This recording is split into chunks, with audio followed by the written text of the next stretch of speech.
E eu quero anunciar então para a palestra da noite nossa companheira de todas as horas, professora, mãe, esposa, nossa monitora do ProBem, palestrante aqui da casa, que nos trará a palestra evangélica da noite com nó para vocês, para nós, para os nossos corações e ouvidos, Silvia Irene Polarini Marques de Souza.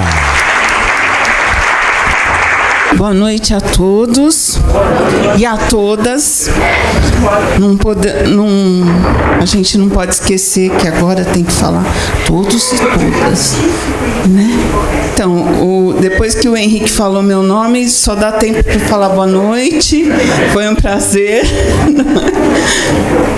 Então, quem veio à casa pela primeira vez, eu não... Aqui. Não sou sempre eu que dou a palestra, tá? Vocês podem voltar, que as palestras são sempre boas aqui. Então, gente, quem é espírita? Levanta a mão para eu saber.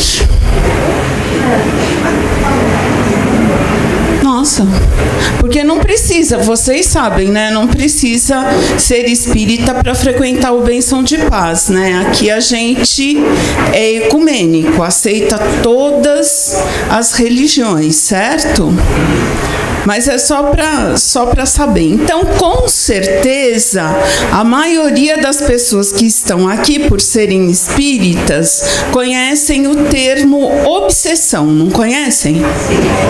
E o que vocês acham, assim? Alguém gostaria de falar o que é obsessão? Ninguém?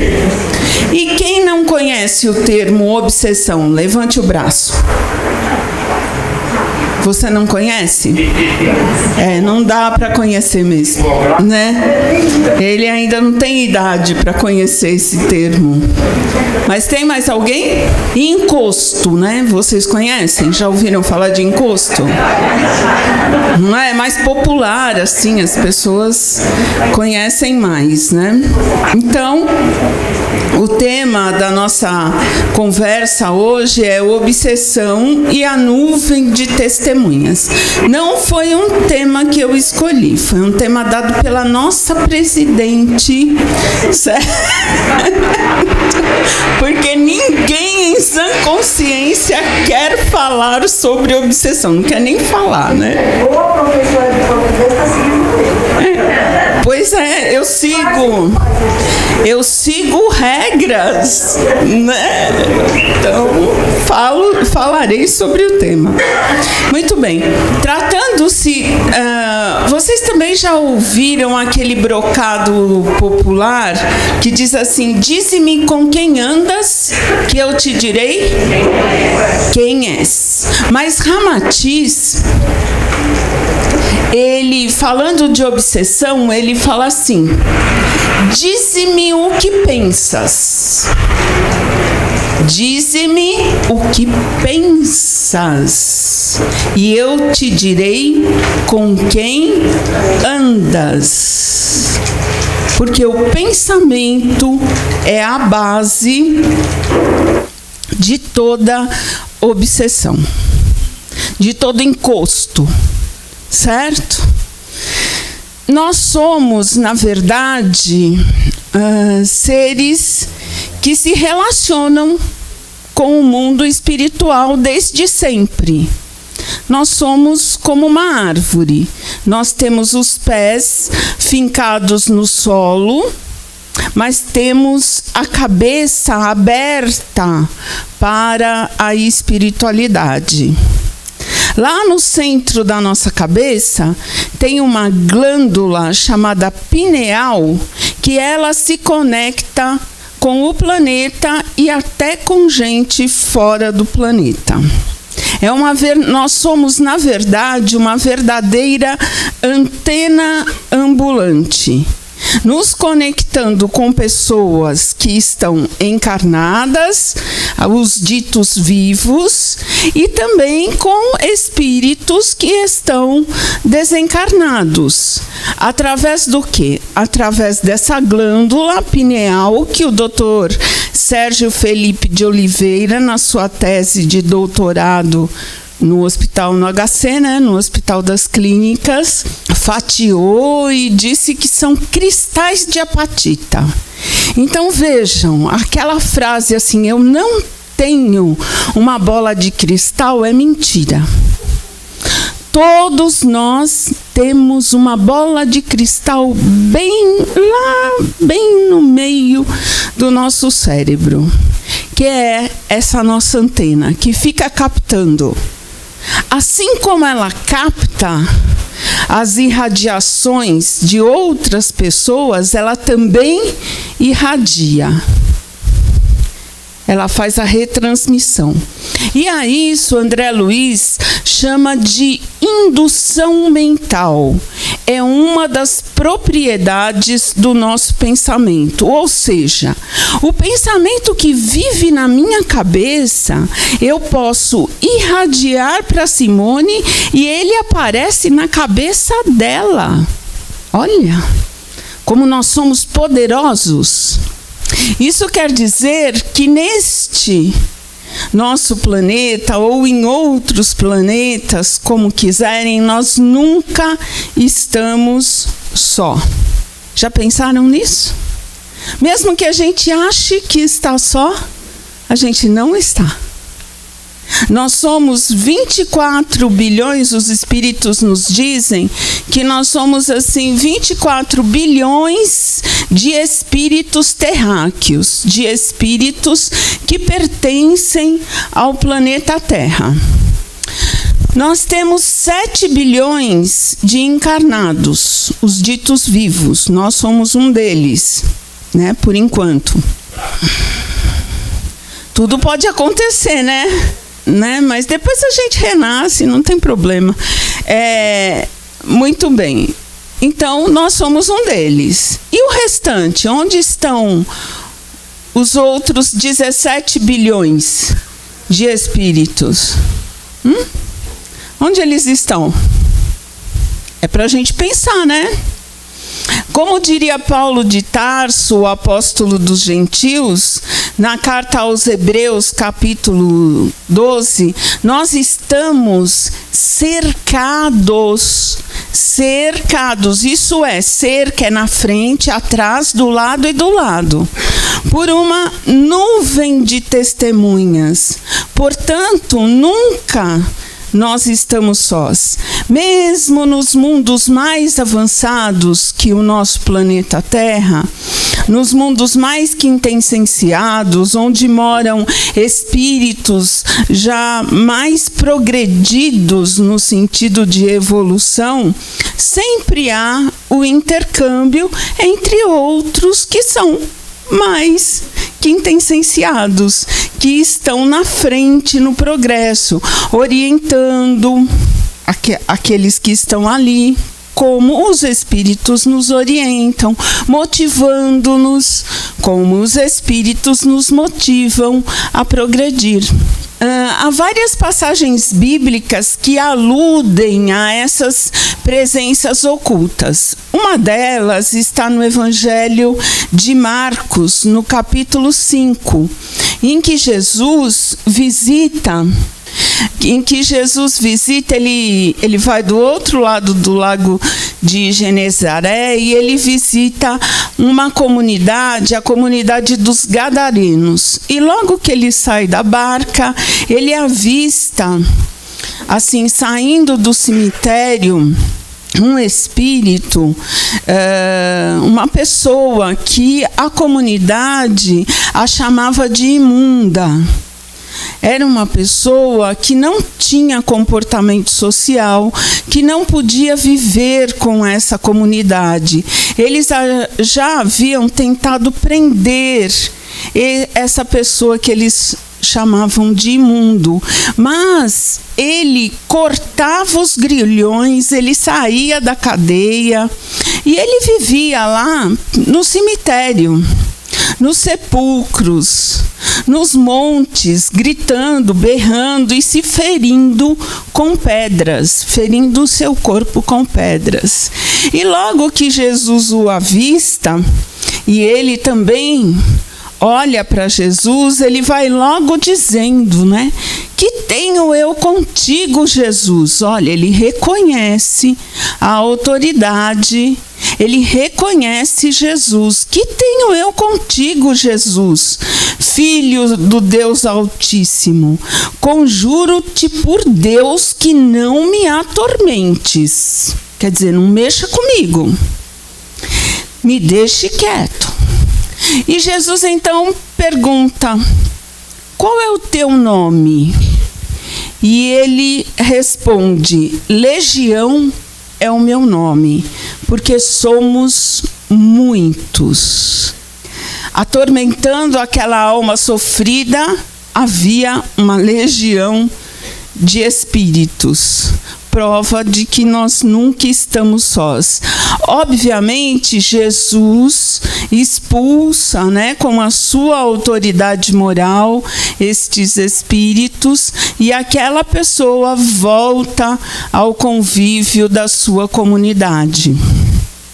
Nós que somos espíritas e que sabemos de tudo isso, nós precisamos entender como se estabelecem essas relações, né? Com esses seres que nós não vemos, invisíveis aos nossos olhos.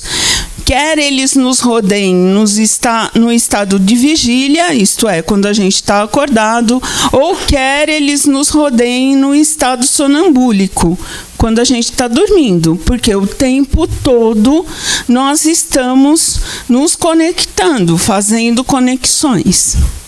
Então, a gente precisa entender como isso se dá. Atualmente, a gente fala muito em exteriorização do nosso pensamento através das redes sociais, né?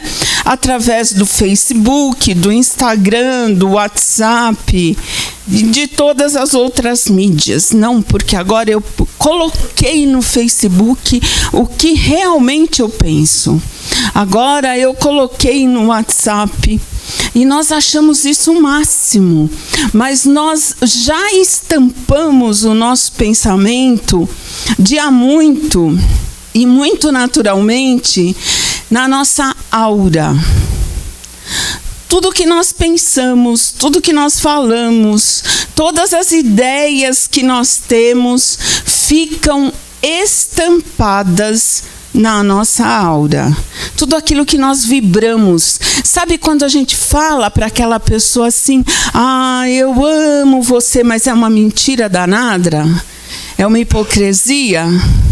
A pessoa até se sente satisfeita. Ah, eu achei que ela não gostasse de mim, mas não é verdade. Ela gosta. Mas aquilo lá ficou estampado na nossa aura, e da forma verdadeira. Porque junto com o nosso pensamento, ficou a nossa emoção, o nosso sentimento. Não existe pensamento neutro. O pensamento está carregado de emoção, carregado de sentimento. Nós poderíamos até, usando uma linguagem mais tecnológica, chamar a nossa aura de mind book. Mind book. Fica bonito, né? Aura, fica chique, né? Aura por mind book. Porque ali está. Nós andamos com a nossa antena e com o nosso mind book aqui, assim, ó. Mostrando para os nossos amigos invisíveis quem realmente nós somos. Não aquilo que a gente escreve lá no Facebook. Parabéns, muitas felicidades, eu te odeio, queria que você morresse. Não é isso, sabe?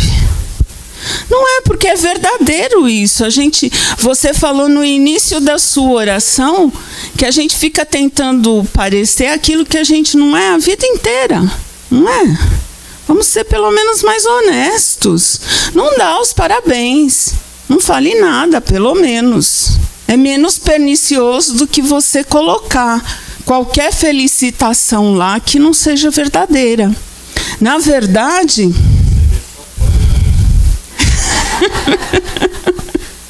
Não, eu falei para não colocar nada, não, para não ser politicamente correto. Não seja hipócrita.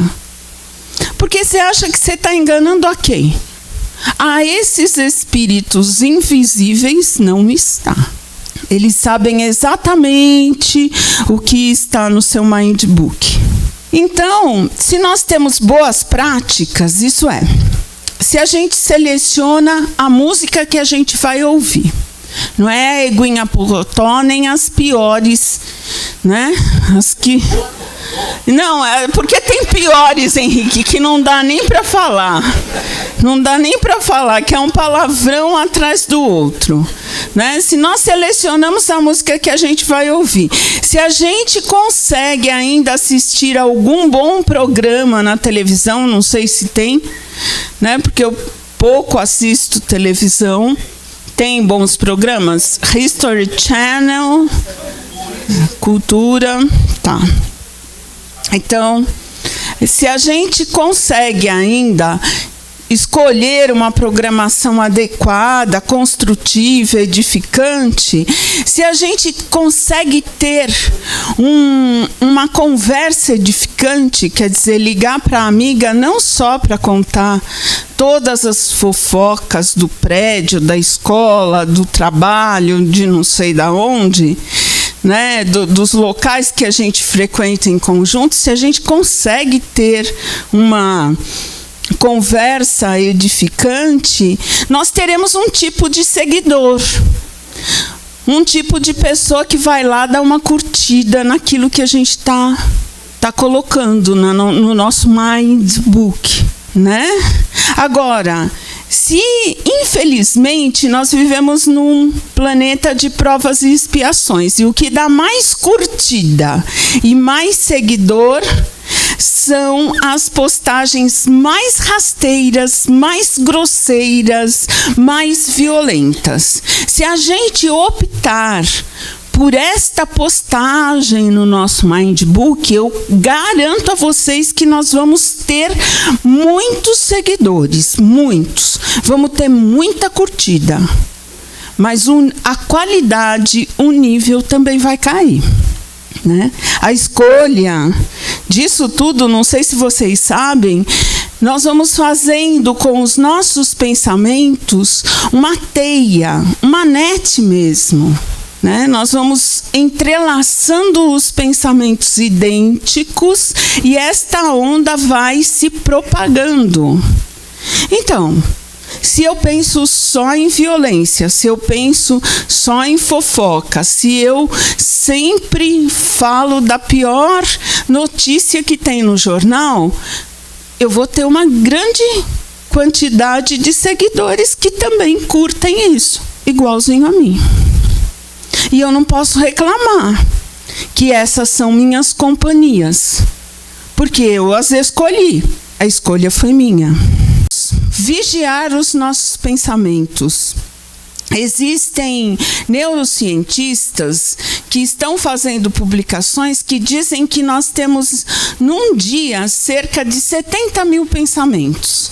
E existem pensamentos que nós não sabemos nem que eles existem.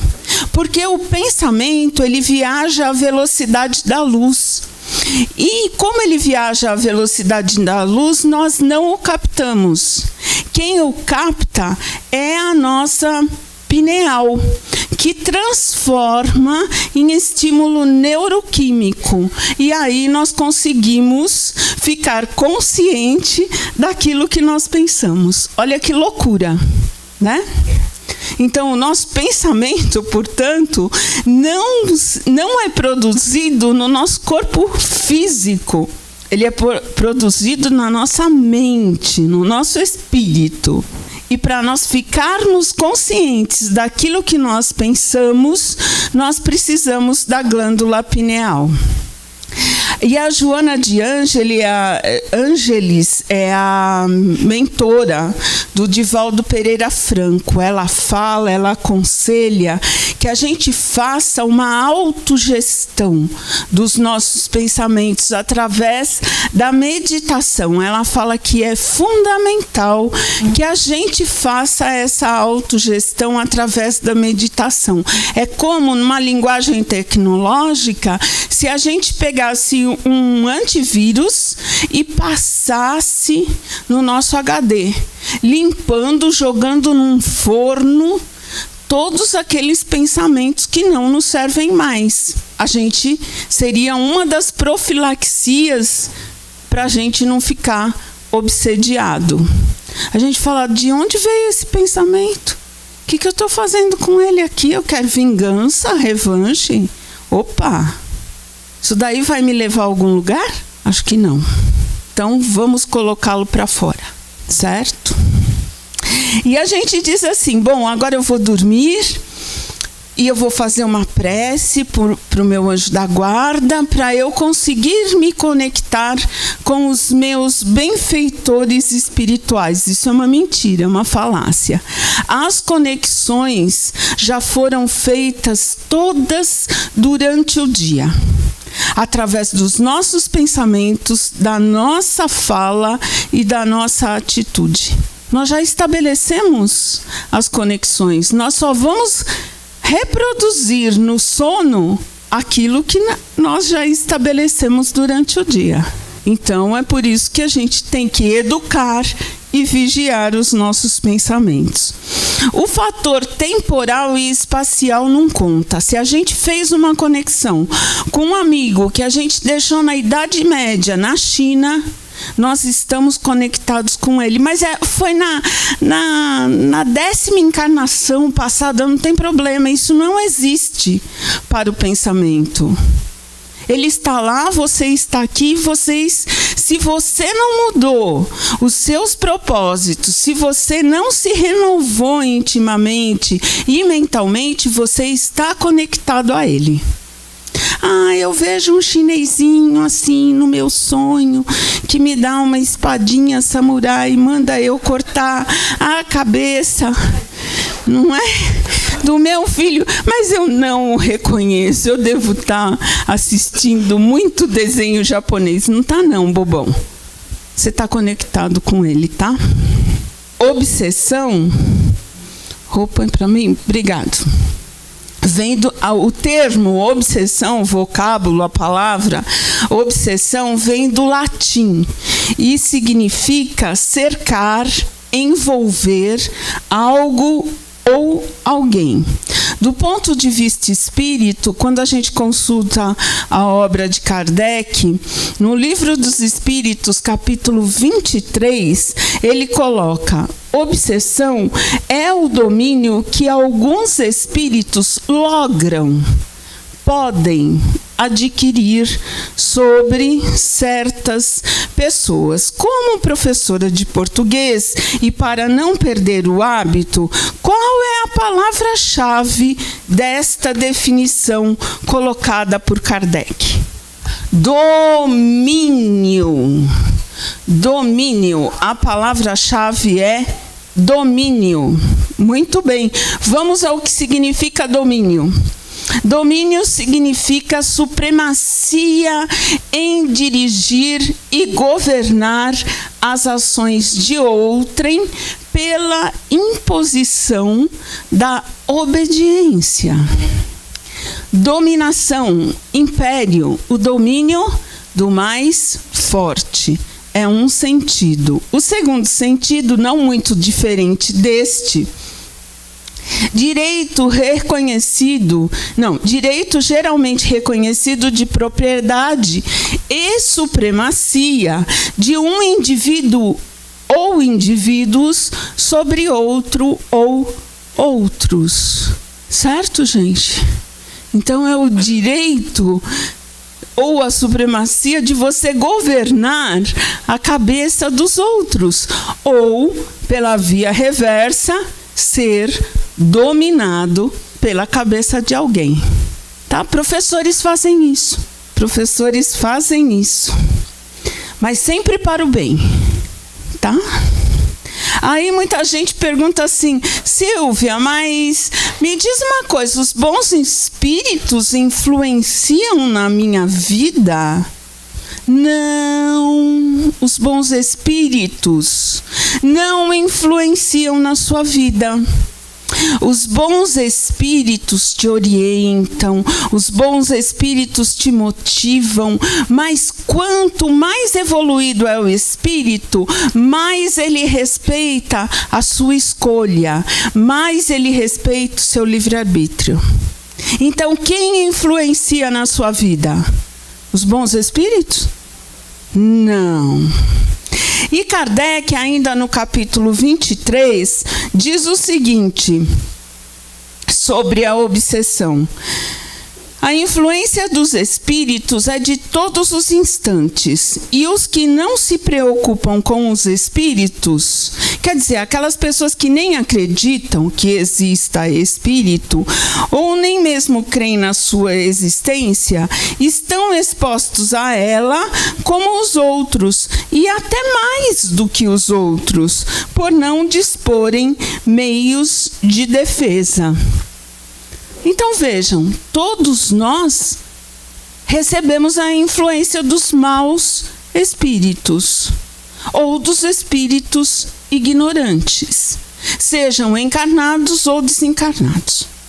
E às vezes a gente até diz: nossa, que ideia inata, uma ideia que nasceu aqui na minha cabeça. Não nasceu não, foi plantada na sua cabeça e está te governando. As nossas preferências com os bons espíritos ou com os espíritos ignorantes é escolha nossa, através do nosso mind book, através da nossa aura. No Gênese, um dos outros livros de Kardec, capítulo 14, ele fala o seguinte sobre obsessão. A obsessão apresenta caracteres muito diferentes, que vão desde a simples influência moral, sem perceptíveis sinais exteriores, até a perturbação completa do organismo e das faculdades mentais. Então tem uma gama. Kardec pôde observar isso e escreveu que existia uma gama de variedades de obsessão, ou seja, não só da influência, mas do governo mental de um espírito sobre um encarnado e vice-versa. Só que ele não classificou. Quem vai fazer essa classificação é André Luiz, através da mediunidade de Chico Xavier, naquela coleção de André Luiz, que acho que são 12 romances? 14 livros, que começa com o Nosso Lar, Os Mensageiros, Missionários da Luz, Obreiros da Vida Eterna, e depois vai até o último E a Vida Continua. E a Vida Continua é o último, né, dessa coleção. E depois também, através do Divaldo, nós temos Manuel Filomeno de Miranda, que vai escrever também sobre a obsessão. Mas, como eu tomei por base André Luiz, e li também o livro Mediunidade e as Suas Máscaras, da doutora Marlene Nobre, ela faz uma referência aos livros de André Luiz. Mas quem propõe essa classificação sobre a mediunidade é André Luiz. Ele diz que existem 2 tipos de obsessão: obsessão de natureza anímica e obsessão de natureza espirítica ou espiritual, tá? Então, a obsessão de natureza anímica é a obsessão de encarnado para encarnado, de encarnado para desencarnado, e a auto-obsessão. Essa é de natureza anímica, é nossa, é da nossa alma. E é um pouquinho sobre ela que nós vamos conversar hoje. Ah, gente, mas existe então obsessão de natureza de encarnado para encarnado? Existe, gente. Mais do que a gente acha. Às vezes o nosso obsessor não está desencarnado, não. Ele está sentado ali do nosso lado, no sofá, governando os nossos pensamentos, a nossa mente, de uma maneira muito sutil, amorosa até, sedutora, sabe? Isso eu posso falar das mulheres. As mulheres sabem muito bem como fazer isso. De séculos já, hein? Então, nós vamos falar primeiro um pouquinho sobre as de natureza anímica. Elas podem ser de efeitos inteligentes e de efeitos físicos. Roupas para mim. A obsessão anímica de efeitos inteligentes. Eu colhi um caso que está nos Domínios da Mediunidade, o livro de André Luiz, capítulo 20, que é uma obsessão telepática. Então, o caso é assim, é o caso Jovino e Anésia. Anésia é uma senhora casada com o Jovino, e Jovino está tendo um caso extraconjugal. Ele está atolado em dívidas, a casa está hipotecada. Anésia, ela cuida das 3 filhas e cuida também da mãezinha que está doente. E o Jovino não está nem aí com nada. Eles estão jantando. É isso, né? Porque senão eu confundo os casos, né? Eles estão jantando. O Jovino não está nem aí, nem vendo o que ele está comendo. Ele vem à mente dele apenas a imagem da amante, né? E a Anésia fica conversando, tentando puxar conversa com ele, tentando fazer com que as meninas conversem. Mas ele, grosseirão, sabe? Dá aquelas respostas assim. Depois ele se escarrapacha lá no sofá e abre o jornal para ver as notícias. E aí, ainda mais forte, vem a imagem da amante. E ele pega rapidamente, se levanta, se troca, se engravata e fala que vai sair. E a Anésia fala assim para ele: mas Jovino, onde você vai essa hora? Ele fala: negócios. Eu tenho negócios. Ela fala: você voltará para as orações que nós iremos fazer mais à tarde? Ele fala: não, de jeito nenhum. Ele galhofa sobre fazer orações, né? Não está nem aí. Aí, a Anésia, quando ele sai, ela entra num profundo desespero. No mesmo sofá que ele estava sentado, ela se senta e ela fala assim: eu sei, negócios. Não, isso daí tem uma mulher envolvida. Tenho certeza disso. E ela começa a captar a imagem da mulher. Vejam, nesse momento está André Luiz, Aulus, acho que é Aulus, Aulus é um instrutor. Estão os dois do lado de Anésia. E a imagem da amante, Anésia não pode ver com os olhos materiais, mas a imagem da amante se personifica ali diante deles. E elas começam a entrar numa guerra mental. Anésia fala uma coisa e ela responde. Anésia fica extremamente perturbada. É assim que a Anésia absorve a presença da amante. Ela fica extremamente perturbada. E as duas ficam numa posição de inimigas, uma discutindo com a outra, né? E aí, nesse momento, chega um terceiro espírito e fala para Aulus que esta situação já vinha acontecendo há alguns dias. As duas se degladiavam, na verdade, de uma forma que ninguém percebia, ninguém via, mas que os espíritos ali percebiam. E que a Anésia estava tendo muito desperdício do fluido vital, de tal maneira que ela iria adoecer gravemente. Então, mais tarde, quando a Anésia vai se deitar, eles deslocam a Anésia para a espiritualidade e Aulus conversa com a Anésia dizendo que eram duas crianças, que ela deveria perdoá-los para que o mal, para que um mal maior, que seria uma doença, não viesse ainda mais.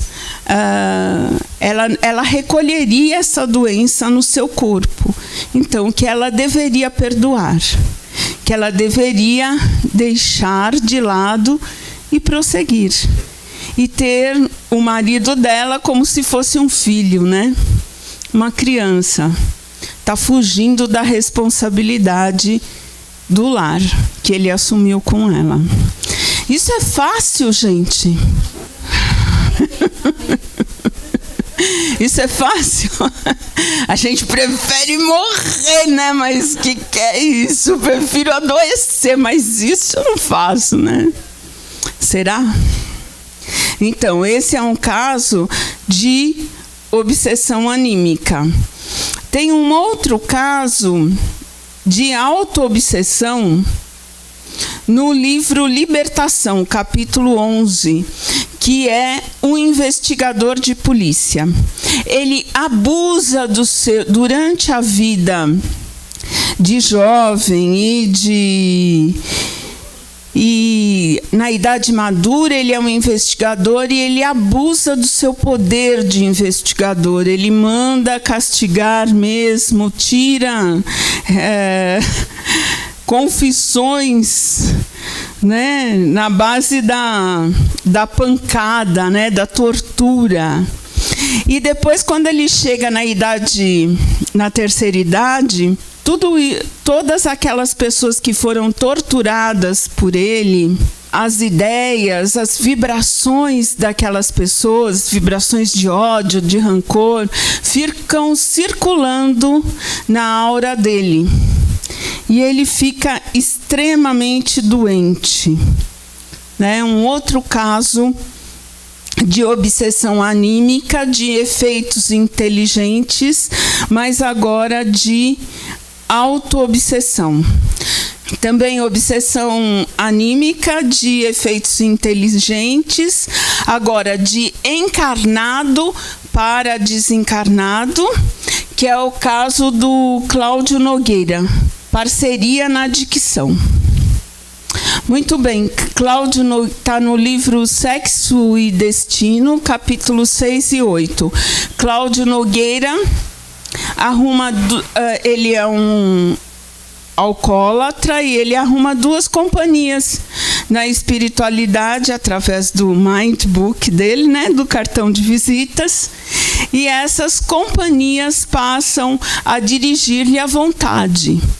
Então, é impressionante o relato de André Luiz, porque quando eles chegam na casa, no apartamento, no bairro do Flamengo, no Rio de Janeiro, quer dizer, ele tinha uma posição social boa, é de manhã, e ele encontra André Luiz e Félix, acho que é o instrutor, ele encontra estes dois espíritos bem à porta do apartamento conversando.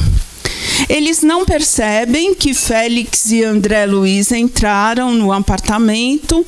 O Cláudio Nogueira está lá no sofá lendo o noticiário e, de repente, um dos adictos também, dos amigos do Cláudio Nogueira, chega e grita assim para ele: eu quero beber. E o Cláudio Nogueira logo capta essa informação. E ele vê o parceiro quase que entrar no corpo do Cláudio Nogueira. Ficou aderido, todinho aderido. Os dois levantaram juntos, eles ficaram perplexos. E ele toma uma grande quantidade de uísque. E depois vem o outro e faz a mesma coisa. Né? Então, o André Luiz, ele fala assim: uma verdadeira enxertia fluídica. Cláudio, homem, absorvia o desencarnado, à guisa de sapato que se ajusta ao pés. Fundiram-se os dois, como se morassem eventualmente num só corpo, altura idêntica, volume igual, movimentos sincrônicos, identificação positiva. André Luiz não saberia especificar a quem atribuir o impulso inicial de semelhante gesto, se a Cláudio, que admitia a instigação, ou se ao obsessor que a propunha. Vejam como eles estavam em processo de simbiose. Agora, qual a profilaxia? Para qualquer caso rolar lá para baixo. Qual é o tratamento? Qual é o tratamento para desobsessão? Primeiro, prece. Quando a gente entra em prece, a gente consegue, mesmo que por breves instantes, sair da conexão. Segundo, fluidoterapia, passes e água magnetizada.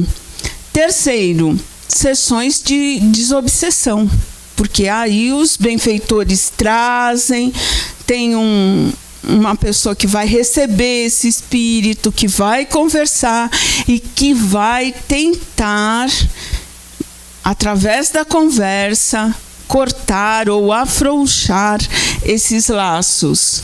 Mas o mais importante, renovação mental e moral. Isto é, esforço constante por melhorar-se. E exercício constante no bem. Quando a gente tem um exercício constante no bem, a gente não fica com pouco tempo para o diabo fazer crochê na nossa cabeça. Era assim que dizia minha avó. Certo? Minha avó falava assim: a pessoa ociosa, né? A gente sem fazer nada, o diabo faz crochê, né, na tua cabeça. Então ela não estava tão errada.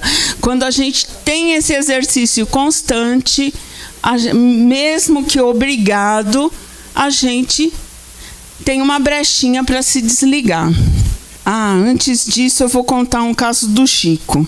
O Chico, certa vez, apareceu lá na casa da prece uma senhora que disse assim para ele: ô seu Chico, dá para o senhor tirar esse encosto que eu tenho? E o Chico respondeu: uai, para que tirar esse encosto? Para que tirar esse espírito? Porque nós não nos evangelizamos todos. Porque nós não nos perdoamos todos, mutuamente, uns aos outros. E evangelizar é um conceito muito amplo.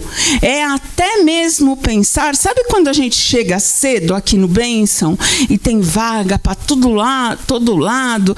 Tem um carro aqui, a gente para 2 metros quase dele, 1 metro, que não dá nem para o outro entrar entre nós e o carro, certo? Mas a gente para.